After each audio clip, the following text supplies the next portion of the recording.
thrilled to bring you the second episode of our DIY series. In this exciting video, we'll be showcasing a more advanced pattern than the one we shared yesterday. This particular video was created during resin tours we held in our showroom for clients and school groups. This is a fantastic opportunity for both beginners and seasoned crafters to delve deeper into the world of resin art and learn some new techniques along the way. Our video will serve as a detailed tutorial, guiding you step by step through the process to help you replicate the stunning patterns we demonstrate. Our master artisan, Joe, will introduce a unique technique using paper that you might not be familiar with. By applying the first coat as a sliding surface and then using the paper to spread the colored resin poured on top, you can create beautiful patterns. Don't forget to experiment with the pressure you apply to the paper. Varying the pressure will produce different effects.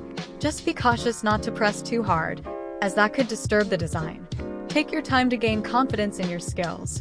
If you have one of our resin kits or any other resin kit, we encourage you to follow along with the instructions provided. This way, you can create stunning pieces that reflect your personal style. Looking ahead, we have more videos planned that will feature both basic patterns and more advanced techniques. We invite you to join us on this creative journey as we explore the exciting possibilities of resin art together. So gather your tools, and let's keep pouring and creating.